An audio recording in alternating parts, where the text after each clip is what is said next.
తెలంగాణ ఛత్తీస్గఢ్ సరిహద్దులో భారీ ఎన్కౌంటర్ జరిగింది.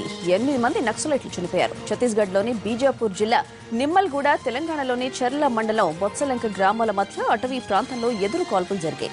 ఘటనా స్థలంలో ఒక AK-47 తో పాటు 2 SLR, 3 303 రైఫిల్స్ ను స్వాధీనం చేసుకున్నారు పోలీసులు. మృతుల్లో 5 మహిళా మావోయిస్టులు కూడా ఉన్నారు. ఎన్కౌంటర్ ముగిసిన ఛత్తీస్గఢ్ బలగాలు కూంబింగ్ కొనసాగిస్తున్నాయి.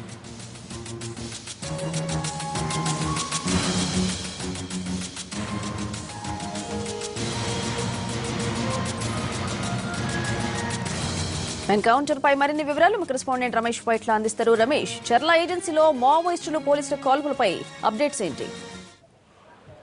ఛత్తీస్గఢ్ జిల్లా బీజాపూర్ సమీపంలోని తెలంగాణ ఛత్తీస్గఢ్ బార్డర్లో జరిగిన ఎన్కౌంటర్ లో మావోయిస్టులకు మరోసారి భారీ ఎదురుదెబ్బ జరిగిందని చెప్పవచ్చు. దీంట్లో ప్రధానంగా తెలంగాణ మావోయిస్టు పార్టీ సెక్రటరీగా పనిచేస్తున్న ఏదైతే హరిభూషణ్ చనిపోయినట్టుగా సమాచారం వస్తుంది. సంబంధించి పోలీసు అధికారులు కన్ఫర్మ్ చేస్తున్నారు. అయితే దీనికి సంబంధించి తెలంగాణ మావోయిస్టు పార్టీ సెక్రటరీకి మొదటి సెక్రటరీగా పనిచేస్తున్న హరిభూషణ్ చనిపోవడంతో మావోయిస్టు పార్టీలకు పెద్ద ఎదురుదెబ్బ జరిగిందని చెప్పవచ్చు. దీన్ని చూసినట్టయితే ప్రధానంగా హరిభూషణ్ టార్గెట్ హరిభూషణ్ కోసం గత కొంతకాలం నుంచి కూడా అటు ఛత్తీస్గఢ్, ఇటు ఆంధ్ర, ఇటు తెలంగాణ పోలీసులు కూడా పనిచేస్తున్నారు. అయితే నిన్న ఏదైతే బీజాపూర్ సమీపంలోని బీజాపూర్ నుంచి ఒక 10 కిలోమీటర్ ఇంటీరియర్ ప్లేస్ లో తెలంగాణ కమిటీ ప్రత్యేక సమావేశమైనట్లుగా పోలీసులకు ఖచ్చితమైన తెలంగాణ పోలీసులకు ఖచ్చితమైన సమాచారం వచ్చింది.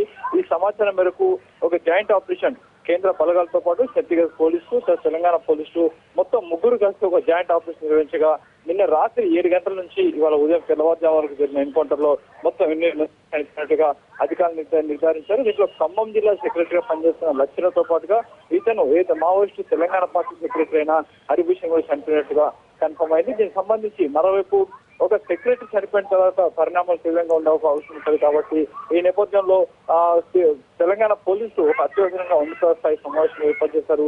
డీజీపీ నేతృత్వంలో హై లెవెల్ కమిటీ ప్రస్తుతానికి నడుస్తుంది. ఈ కమిటీ ఇప్పుడు సమావేశంలో ఒక నిర్ణయాలు కావచ్చు, లేకపోతే ఎక్కడిగా సెక్యూరిటీ పెట్టలు కావచ్చు, ఎక్కడ ఫోర్సెస్ నియమించాలన్న దానిపైన కూడా ఒక నిర్ణయం తీసుకోవచ్చు. ఎందుకంటే రిటాలియేషన్ అనేది తీవ్రంగా ఉండబోతుంది, ఒక ప్రతిఘటన అనేది తీవ్రంగా ఉండబోతుంది. ఒక సెక్రటరీ స్థాయి, ఒక మావోయిస్ట్ పార్టీ సెక్రటరీ స్థాయి హరిభూషణ్ చనిపోయిన తర్వాత మావోయిస్ట్ నుంచి కూడా ఎదురుదాడి అనేది తీవ్రంగా ఉంటుంది. కాబట్టి దాన్ని ఎదుర్కోవడానికి తాము సిద్ధంగా ఉన్నామని చెప్పడానికి అటు పోలీసులు కూడా ఆ ప్రయత్నాలు ప్రారంభించారు.